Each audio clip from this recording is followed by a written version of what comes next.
Welcome back. In business tonight, Indonesian state-owned energy firm Pertamina has raised prices for 2 grades of petrol by nearly a third, its first increase since the Iran conflict began.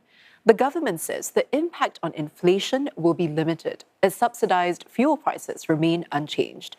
But the move is adding to cost of living concerns, as Saifulbahri Ismail reports.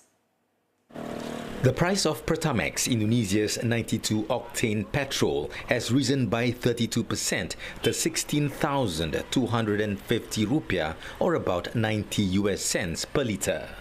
The price of Pertamax Green, a 95-octane fuel, has also increased by about 27%, bringing it to about 95 US cents per litre. However, prices for subsidized fuels, including Pertalite and Biosolar, remain unchanged. The higher prices are expected to prompt many motorists to switch from Pertamax to the cheaper government-subsidized Pertalite. Biasanya di Pertamax, soalnya kualitasnya kan pun lebih. Ya sekarang mau nggak mau pakai Pertalite.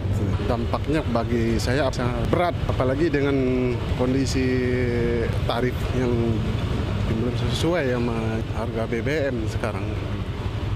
Ya, saya sebagai masyarakat sangat keberatan. Soalnya sama pendapatan harian itu nggak sesuai. Economists say the impact on inflation is likely to be moderate rather than triggering the broad-based price shocks Indonesia experienced during previous fuel hikes. That's because the government has kept prices for the country's most widely used subsidized fuels unchanged, shielding a large segment of the population from the immediate effects of higher global energy costs. Still, some motorists are urging the government to reconsider the latest increase. Seharusnya pemerintah itu, mohon maaf ya, harus mengkaji ulang lagi ya gimana cara ya pendapatan rakyat Indonesia ini seperti apa penghasilannya ya kan. Ya dari dulu kita digembos pajak terus digembos kenaikan ya.